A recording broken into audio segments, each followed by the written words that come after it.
Man, you hold on. Peace and Black Power family, what's happening?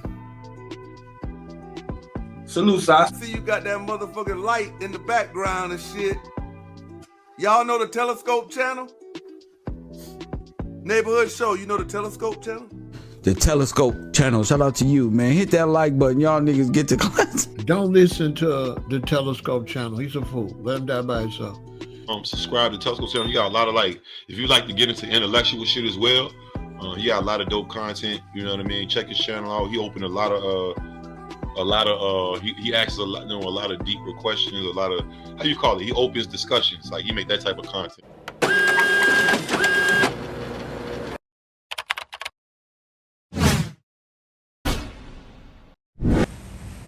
A while, Mike was following me so we can go to the restroom so he can wash the blood off his hands, and so he can enlighten me to what transpired, because I wasn't even out there when this transpired. I was inside paying a bill. So nigga, you wasn't really right there with Takeoff when he was alive. You know what I mean? So for you to be taking these positions that you taking, you know what I mean? And I got people everywhere, so I hear all kinds of things. I'm gonna just say this to you. Don't never put me in no position where, you know, I have to defend myself.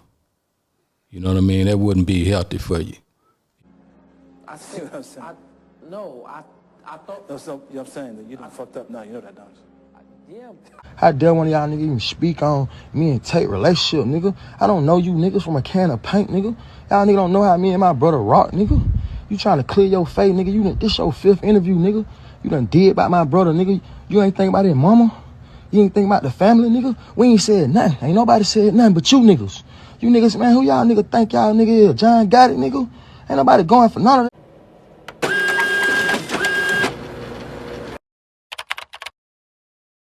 Hey, what's going on, family? Peace and blessings to the tribe. Like, share, and subscribe. Mr. Telescope is here, man. Because he can't think, you know what I mean? This whole root of everything happening is from his actions. And to be frank, honest about the situation, I wish that bullet would have hit him instead of Takeoff. To go trying to violate people that didn't violate nobody, that was sitting there humble.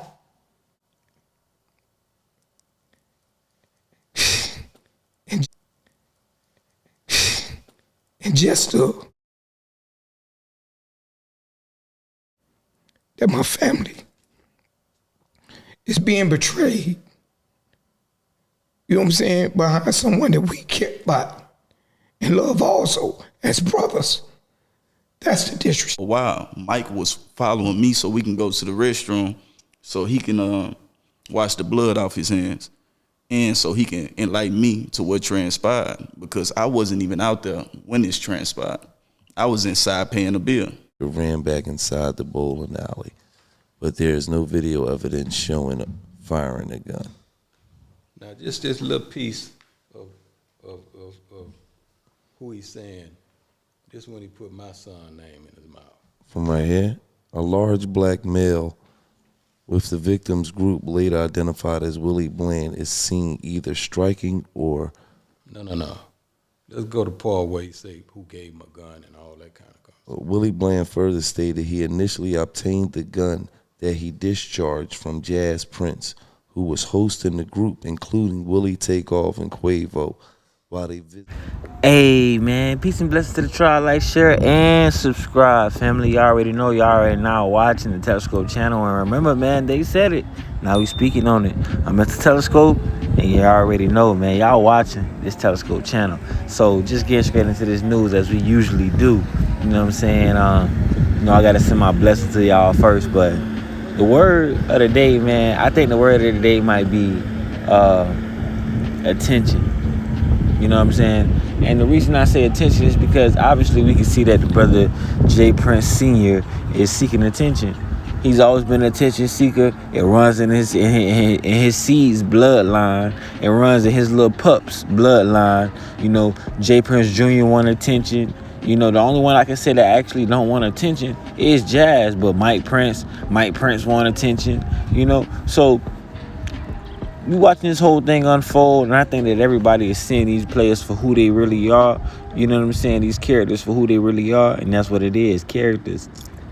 People that are lying about who they say they is, lying about what they say they did, man. We already know, man, JPrince got an impeccable, I mean, almost like flawless victory with the music game, but when it comes to, you know, this real, like this, when it comes to this street game, man, when it comes to what's going on in these streets, man, people, we know what's going on, you know what I'm saying? Like, we know what's really going on, and the sad part about that is like, we see what the play that JPrince is trying to make, you know, talk to the media. Hold on, let me take off my shoes right quick. Y'all gonna see my little corn cheese. Let y'all see my corn cheese right quick, man. Take off my Crocs. I had my Crocs in sports mode. I had them in sports mode earlier, but right now, you know, right now I'm just chilling, man, feeding the water, you know, let them just chilling, you know, feeding the water. But we already know what type of time JPrince is on, man. You know what I'm saying? We really know what type of time JPrince is on. It's on some like, let me cover my son ass, cover my own ass, you know, look after my own cubs. I mean, how can I be mad at the brother? Like, if you, damn, that's a big ass dog. I don't know if y'all see that right there. That is a big ass dog there. That is a big ass dog. And we a few feet away, you heard, so I can see him over here. I know y'all can see. Yeah, we some ways away, and y'all can still see him right now. Yeah. But the thing is with JPrince is like, you know, I hate the fact that, you know, it gotta really come down to whether or not a brother is being honest and being candid when it comes to Takeoff death. And we already know, like, everybody gonna try to cover their own ass. Like, let's be real, you feel me? But it just, like, I hate to be a part, because I'm a part of the media now, and I'm making all this content, so I hate to be a part of, like, having to expose what it is. But, like, let's be factual, bro. Let's talk about, like, you know what I'm saying, the real facts at hand. JPrince Jr. is already been, like, you know what I'm saying, on a power strike, on a hunger strike to prove that he's free. Now, everybody know, like even when Sia talked about, you know, the whole ordeal with the jeweler and all that other stuff, and I mean, JPrince Jr. talked about the whole ordeal with Duke the jeweler and stuff like that, it still didn't make sense. Everybody was still scratching their head like, man, come on, man, we wasn't saying that. We know it went down, you know what I'm saying, that Boosie. We know it didn't happen right then and there. But we saying what we saying is you had something to do with it. But you know what I'm saying, in so many words. That's what the people were saying. You know what I'm saying? Figuratively speaking. Nah. By me watching and being observing and seeing this whole thing unfold, like I was in academic chat when he quote unquote, you know, released, you know what I'm saying, the footage and said, like, you know, it broke the case or whatever. Like, really, like, you know what I'm saying, I was really in the chat, and my people was in the chat. The people that support me was in the chat. And, you know, we was talking about it and throwing it out there, like, what really had happened. You know what I'm saying? Like, one of the shorts that I put up, as a matter of fact, got, like what, 1.4 million views on us, like, you know, covering the whole dice game situation where you can actually see Lil Kim at the dice game. So, even though it happened the day before, Lil Kim was still at the dice game that night. Dude, the jeweler died the night after, which is spooky in itself. You know what I'm saying? I say that in the short. But then look, the crazy thing, crazy enough, just to see, you know, Takeoff and Duke the jeweler have like similar characteristics in like how they look. You know, and my uncle always told me, like, man, you kill a nigga once, you ain't gotta, you know what I'm saying, ain't nothing to kill him again. And I think that kind of like, I took like, it was meant in another sense, but like in this situation, I applied it because I feel like Duke the jeweler did look like Takeoff. So I felt like if you killed a nigga once already, ain't nothing to kill him again. Meaning, like, if you already, you know, put your pieces in positions to knock this brother off, it ain't nothing to knock him off again. You know what I'm saying? Especially if you already done did it. Now, I'm not putting, this is allegedly, this is all allegedly, this is what I think, you know what I'm saying? I'm just telling y'all, I'm giving y'all my views, you know what I'm saying, from just, you know what I'm saying, just sitting on a motherfucking, I say sitting on the dock, you know what I'm saying, from just sitting on the dock with, you know what I'm saying, with my feet in this green algae water, you know, this green fresh sea water from the ocean, from the intercoastal, you know, and just enjoying myself, you know what I'm saying, it look really nice out here, but, this is my input on it. And for him to say that, like, two things that I thought was crazy is when he said that JPrince gave the guns. When he said that JPrince gave the guns, Sweetheart cast is not there. You see like little cast going out there, but the guns, man, that was weird. You know what I'm saying? And then on top of that, I just feel like, you know, even when you look at the whole ordeal, like JPrince Jr. got on the big boy chain. He only got on one big ass chain, like he the boss. You know what I'm saying? And then, you know, the daddy got on all the little small pissy chains. You know what I'm saying? He got like about 30 chains on, like he the rapper. You know, so right then and there, they let me know, like, man, your son can't wait to, like, he can't wait to take over your, you know what I'm saying, everything you done built, and he willing to probably more than often destroy everything you done built, trying to take it over. You know what I'm saying? Trying to prove itself. So that's what I got from that whole ordeal. And then also just to see, you know, Gilly talking about the situation, and Wallow. Gilly was scared. Gilly was. I'm gonna put it out there right now, man. I know everybody been saying it. Nigga, Gilly was scared. Nigga, that nigga was talking softer than the motherfucker. I ain't never seen Gilly talk that soft. Had that, like, you know what I'm saying?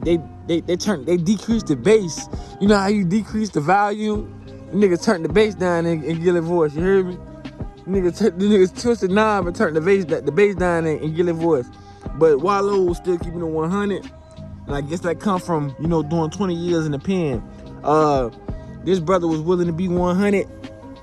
And he was actually telling us, hold on, I don't want to fall in this goddamn water. But he was actually telling us, though, like, how he really felt, what he feel like OGs stand for, what he feel like OGs really do. You know what I'm saying? Like, if you an OG, you got to stop promoting all of that gang violence and all of that extra, you know what I'm saying? Like, that ain't what we promoting. And I think that Gilly still had his stance. I mean, Wallow still had his stance. Gilly was on some shit like, man, okay, somebody got to play good cop, you know?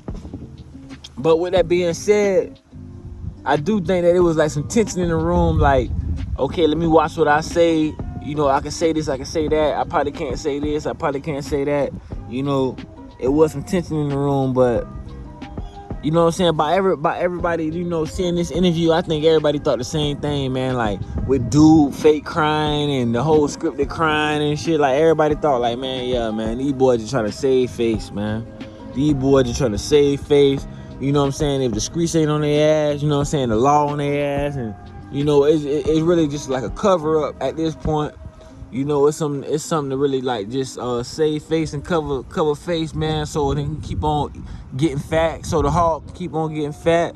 You know what I'm saying? They eating how they eating, bro. That's all it really is.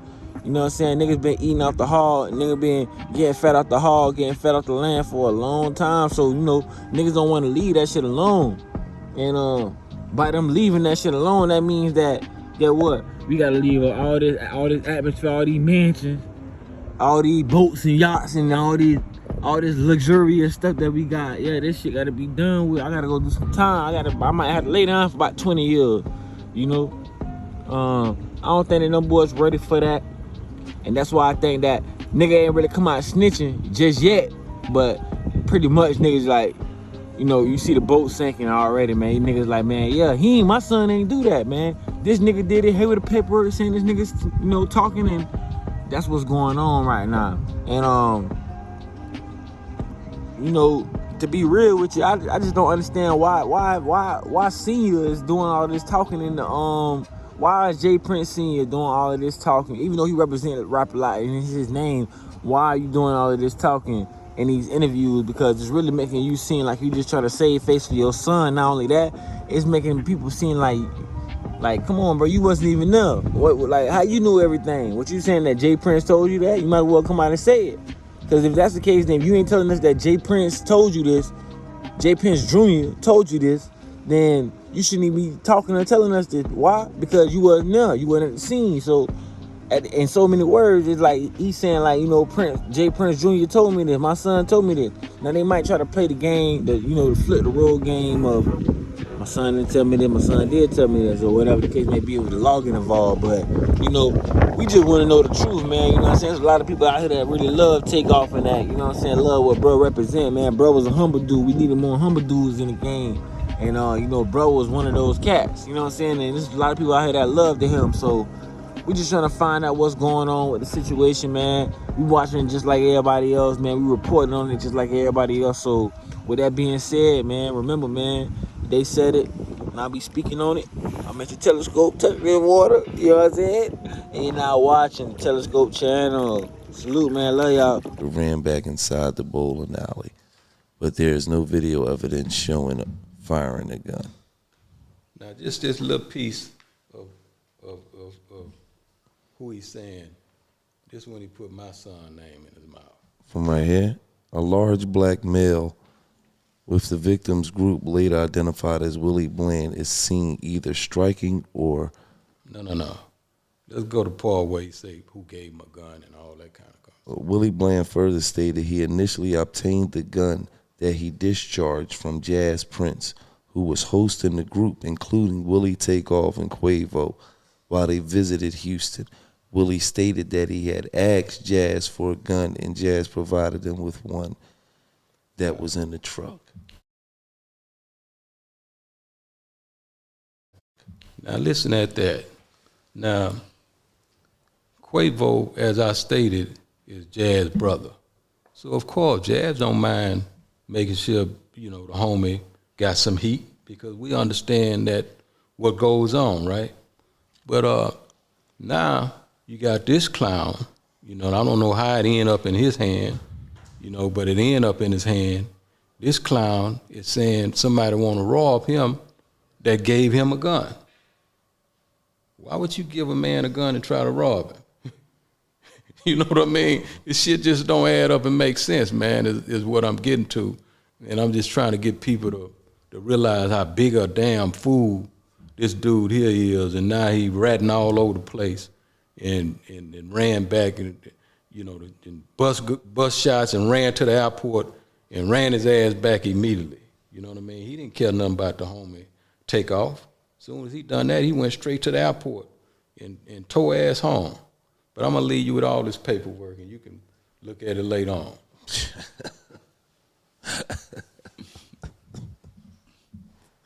Well, leave me with this shit. I'm leave you with all this rat shit.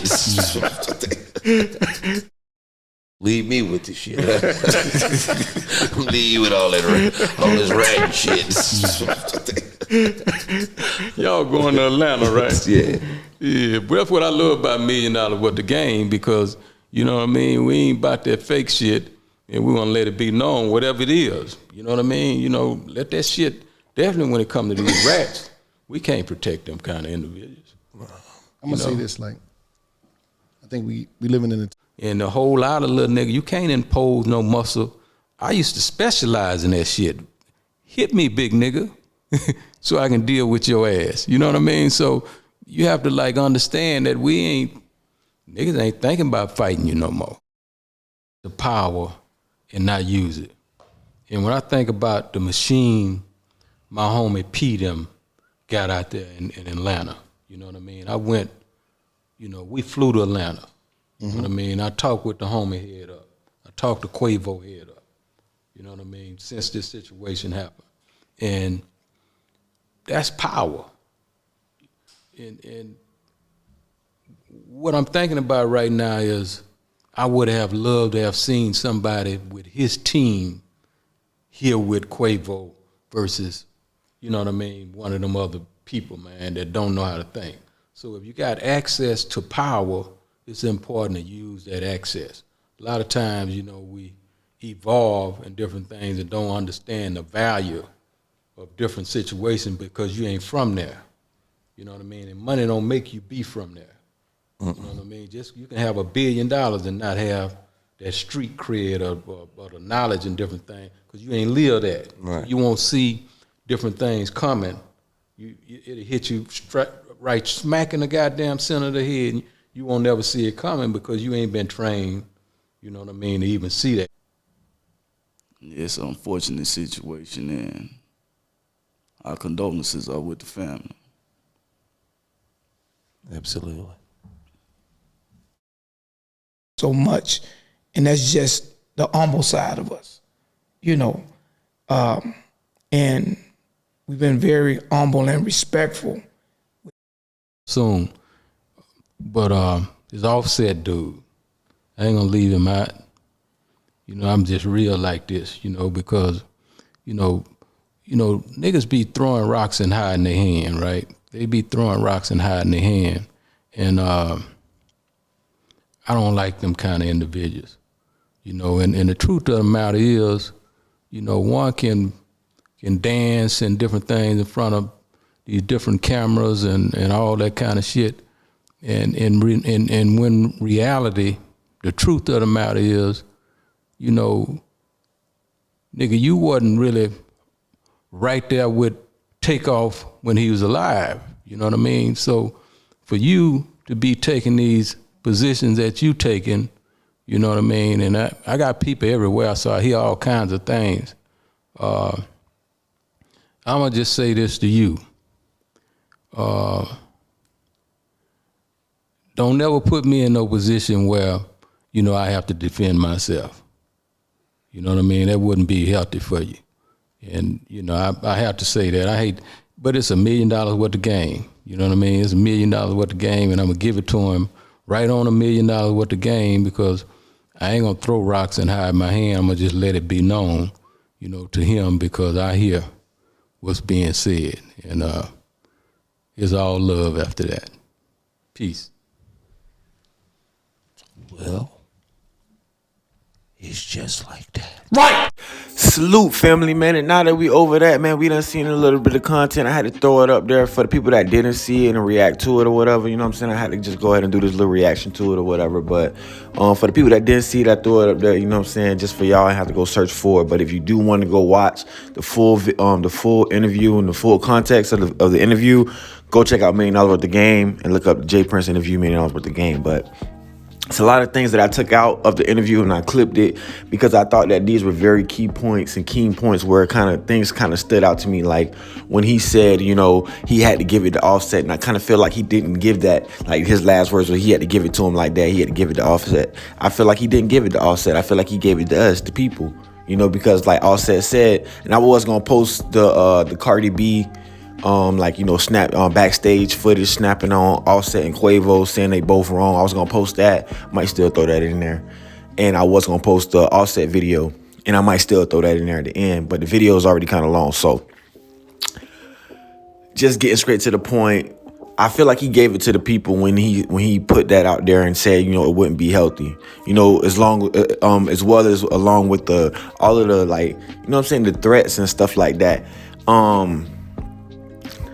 Man, no cap, man. I really feel like, and this is my observation, because I watched the interview maybe 2 times just to get like pretty good context of what's going on.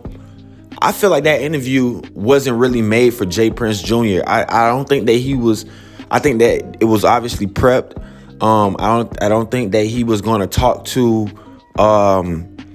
Gillian Wallow, the interviewers. I think that's why it was 2 mics there. I don't think that they were really initially going to share mics, and that's why JPrince was saying very little. I don't think that I think his pops probably was like, look, I got this one. I'm going to do the talking on this one. You don't say nothing, you know, because deep down inside, let's be real, you know, you still your daddy's son. You still the little boy, you know what I'm saying? Like, daddy still run the house. You might want to act like you run the house. You got on the big boy chain like you run the house, but you know what I'm saying? Daddy still run the house. And just that whole aspect, like seeing JPrince with the OVO hour chain on, the 1505 or whatever Carl Crawford brand is with Megan and stuff like that, and like the Maltese chain, like he got on like 30 chains like he was the rapper. And I thought that was just so funny, man. I thought that was so funny. It spoke at volumes as far as imagery. the brother Mike Prince, man, everybody is saying the same thing, man. This dude, and that's why I got to zoom in up on it so you can see Gilly's face. This dude is straight lying, acting, you know. It's obvious and it looks obvious that he doesn't care nothing about this whole situation. No cap, man. Even with the paperwork, man, them boys looking like the three little pigs, man. Even with the paperwork, I'm just gonna be real, man. Like, yeah, your old boy putting up the paperwork, but in the same sentence, he telling on the dude. You know what I'm saying? And then like, you got your hands, speaking on Junior, you got your hands sitting there, you know, crossed it and folded, and not really able to really say anything because you already done been prepped to not say nothing. So that was one of the things that stuck out to me. That's why I posted that. Also, when Junior started talking about when he was asked about the Duke the Jeweler situation, I think Wallow kind of went like a little easy, you know what I'm saying, on him when he asked that particular question. And no cap, like, it really seemed like they was like a little timid, like, you know, like it did seem like they was like a little intimidated by the whole situation, the aura of who they was around and stuff like that. I'm pretty sure like they had a conversation about it, because I was watching a couple of other sources, and like even the paperwork, when Gilly mentioned the paperwork and brought up the paperwork, you know, like as far as the paperwork that it was reading, that's not really out there yet. That's not on the courts yet. You know, they had to go to the precinct or downtown to go get that particular paperwork, or he had somebody go do it for him. And he might have some people in law enforcement that's probably paid off that, you know, allegedly when he got that work for him or whatever. But I think that, you know, Gilly and Wallow was kind of like beating around the bush a little soft-handed with, you know what I'm saying, with this, you know, with this interview. That, like I said before, and when I previously touched on it, you know what I'm saying, the beginning of this video, Gilly, like the bass monitor on Gilly was like turned all the way down. Gilly was talking like a kid. Like he was telling Gilly to read the paperwork. Man, read that paper. Man, read that, like a teacher telling a student to read. And Gilly was like, Gilly wasn't putting no emphasis on what was, you know what I'm saying? Like, he just wasn't Gilly that we know. Wallow was kind of himself, but still, like, because we know Wallow to be humble, or we know Wallow to be humble. I just thought that was so funny. That's why I kept on putting that clip in there too, because this brother was so illiterate. Like, you know, it's so funny that, you know, and then, you know, I know we from the South, so it's like, you know, brothers may talk a little different or talk funny, but this brother was so illiterate to the point where it's like JPrince and JPrince Jr. and JPrince Sr. was looking at him like, nigga, just shut up, nigga. You know what I'm saying? We try to come up here and present ourselves eloquent. You know, we try to show that we articulate our words properly. We very articulate, highly articulate. That's what we try to show them. You know, I think that they just wanted this brother to shut up. He kept on saying humble. Then he said something like, "Oh, I'm trying to manicure the situation." I'm like, man, this dude just throwing words out there, man. This dude just saying stuff right now at this point, you know. And that's kind of like what I got throughout the whole interview from him. Not only him, but all of them, you know. And I think that JPrince Sr. probably thought he was being strategic, but the worst thing that he could ever did was what he was doing, and that's got on there and started talking. Because for one, you wasn't even in the situation. So now that raises people's ears, and that raises questions to like, okay, how did he know that? Oh, how he find that out? Where he hear that from? Oh, the son must have told him. Oh, somebody in the situation must have told him. You know, so you go to asking questions like that, right? And I think that in a case like this, a high-profile case like this, the least questions, the better. You don't want people to start asking questions. And I think that that's what JPrince is doing. He raising, you know, the ears and the hairs on people's, you know, to ask questions. When Wallow asked Junior about even the Duke the Jeweler situation, he was dishonest. He was nowhere. I mean, obviously you on a big platform, so I guess what, a lot to the judge, a lot of everybody, but like, you were obviously dishonest. Like, if you're gonna be a con artist, or if you're gonna be a liar, a professional liar at that, at least be good at it, you know. As I said before, and it's in my live videos, I got a pre-recorded video to it. Boosie only went to go do that Vlad interview because Boosie is a real one. Boosie's not a rat. Boosie's not a snitch. You know what I'm saying? Boosie's a real one. Boosie did that Vlad interview, and I'm going to say it right now again if nobody didn't hear it. Boosie only did that Vlad interview to cover his ass because he didn't want to tell on JPrince. He knew JPrince now, allegedly set up Duke the Jeweler, but he didn't want to tell on them boys, you feel me? Just like even when he spoke on it in his live, he was like, damn, man, I said them niggas robbed Duke and they ain't even get the jury. Like, what you niggas was doing? So even if he did allegedly have some knowledge of it, I ain't gonna say he had knowledge of it, but Boosie had nothing to do with that shit. That was all, allegedly, had the Prince name written all over it and his henchmen. Okay. We already know them boys got pulled in Houston and stuff like that, you know what I'm saying? So if it was to go down in Houston, I mean, who's the most likely people to get away? Who's the most likely people to, oh, nah, man, it ain't nothing, man. They getting that, you know what I'm saying? They getting that buku money. They getting that OVO money, that Drake money.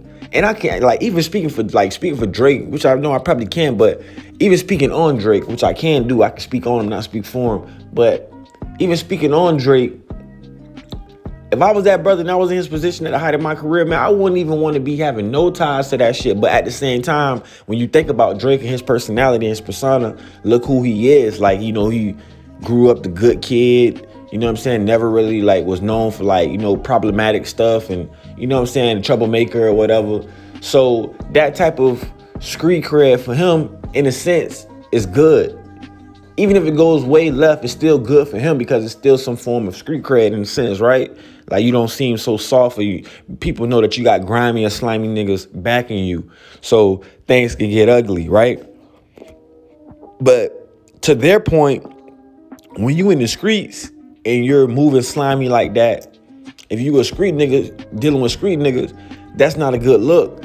Now, if you a green nigga dealing with street niggas that's slimy like that, okay, that might be good because you might feel like, oh man, my homies are slime you out or whatever the case may be. But yeah, street niggas don't like niggas that's not rocking off of loyalty.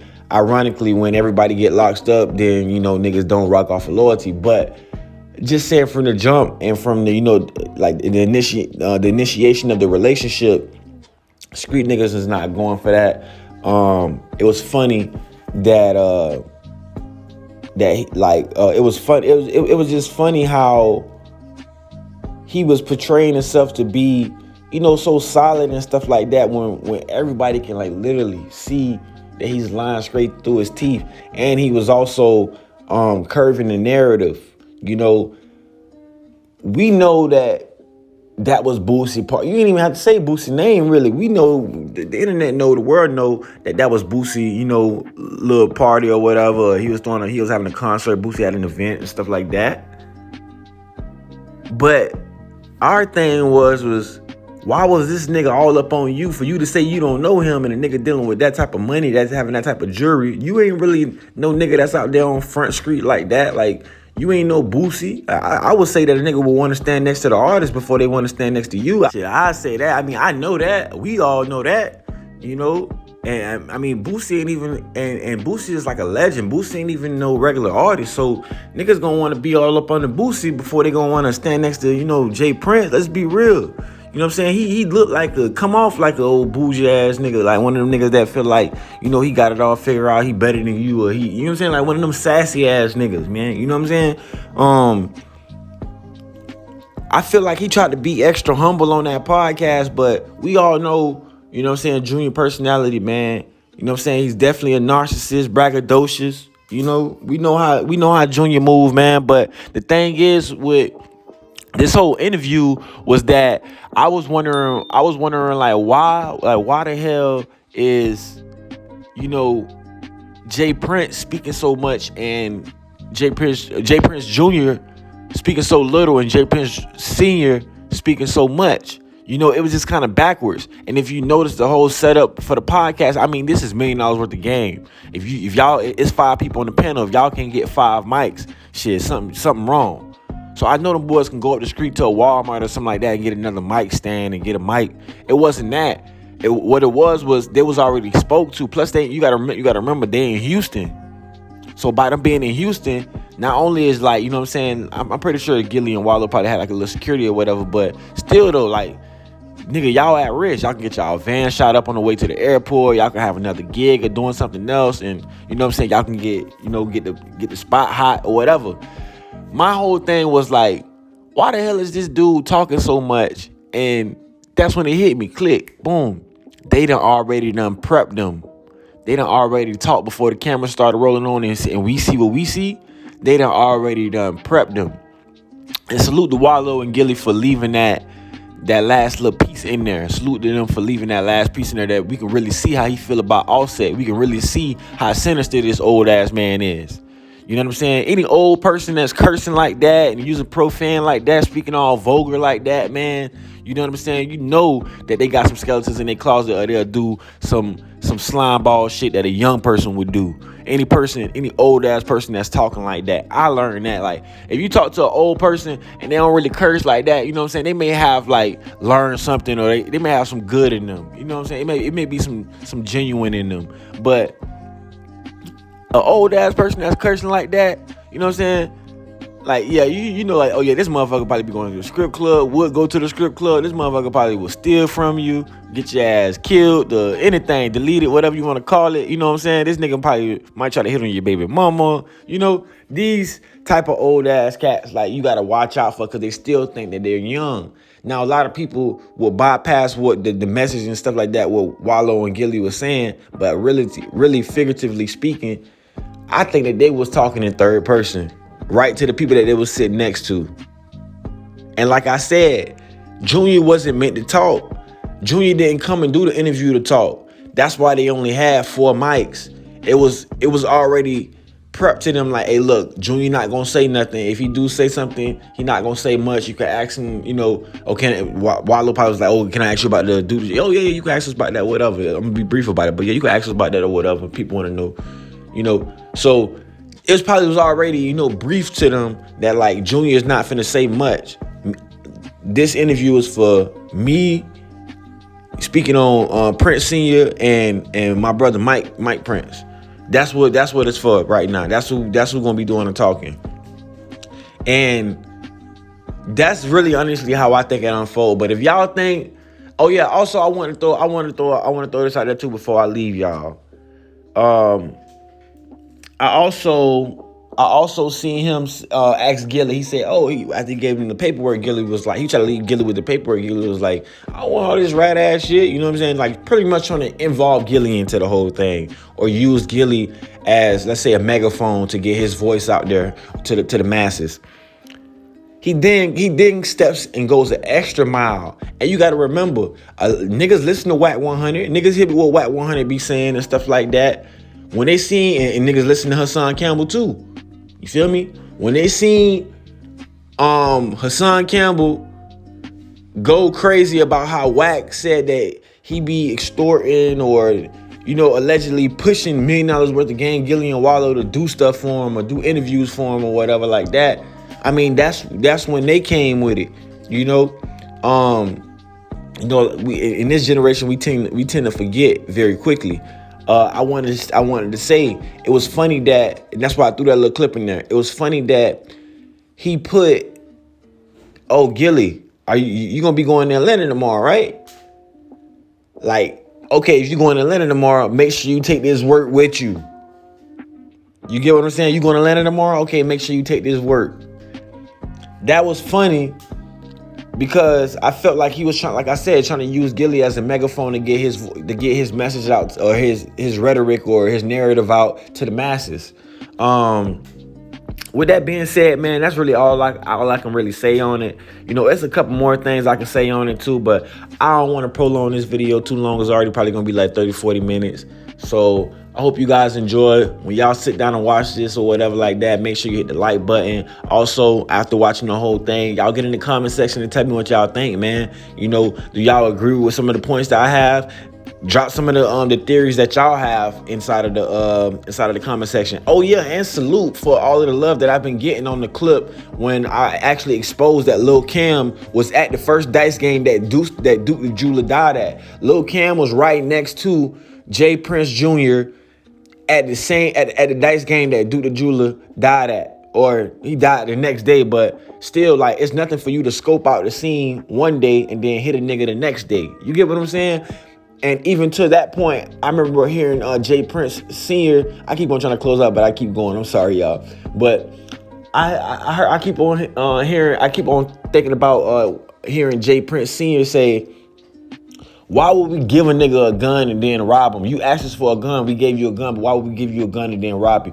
That makes perfect sense. That's like literally the perfect plan. First of all, you already giving a nigga an illegal gun, allegedly. But you really already said it out your mouth, so yeah. Y'all already giving a nigga a legal gun. You know what I'm saying? So now the gun is illegal. Now, if he even tries to put in work with this gun, if somebody hit his ass with a legal gun, they gonna walk scot-free. So my thing was, I was thinking that they was hoping that bro was gonna get hit with the gun, hoping that bro was gonna get caught with the gun, and that's why he said that. That's why he made that statement. You know, that bullet wasn't for him. That bullet was for, you know what I'm saying? That bullet wasn't for Takeoff. That bullet was for him. You know what I'm saying? Because think about it. If Migo Bands got deleted that night, guess what they found on him? A legal gun. He gets deleted with a legal gun, headshot. You know what I'm saying? Dead man can't tell no story. So what they gonna see? They gonna see his body on the ground with a legal gun on him. You know what I'm saying? And it is what it is at that point.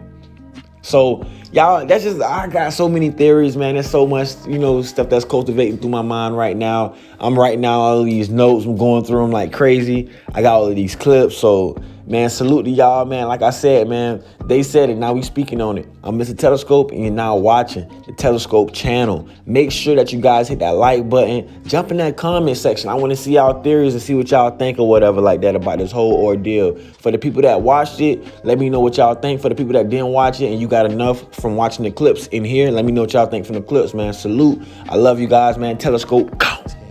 Whether it's in this situation, whether it's in this Duke the Jeweler situation, people keep speaking to that. And to Duke the Jeweler, rest in peace to him and condolence to his family. I don't know the brother, but I know he came down here. Yeah. Things transpired. I don't have no knowledge of it, but to keep talking about this dice game type shit. Yeah. Can y'all elaborate on dice game when it's tied to y'all? I mean, I know people were associating me with that Duke the Jeweler situation because I went to Labusi pool party and he happened to be there and he happened to be standing on me. I mean, right next to me. The truth is, I never met him before. I had no idea who he is. I didn't even know he was a jeweler until after his passing. And then the night of that game isn't the night that he got killed. He got killed leaving Boosie concert the next night because somebody tried to rob him. So, you know, the internet play internet games. But this is a situation with a dude that I didn't even know. I ain't know his name.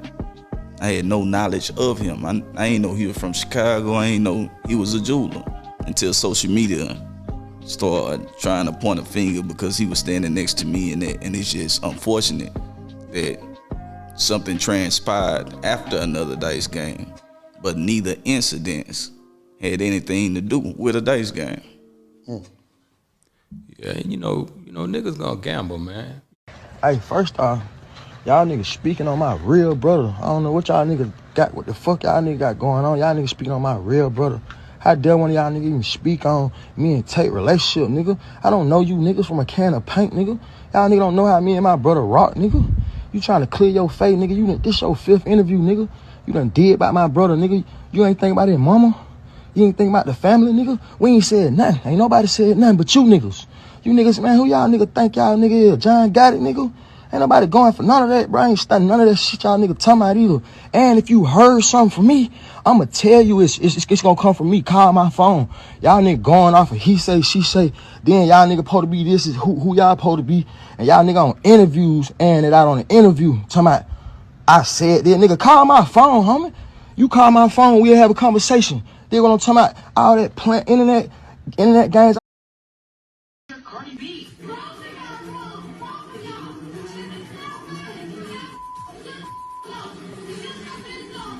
So what went down? It appears blow up from presenter Cardi B.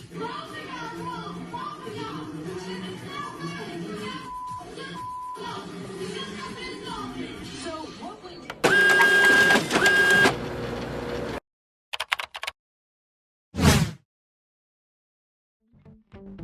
Hey, what's going on, family and visitors? Peace and blessings to you all. Welcome to the Telescope channel. Hit that like button, that subscribe button, and that notification bell in the bottom corner.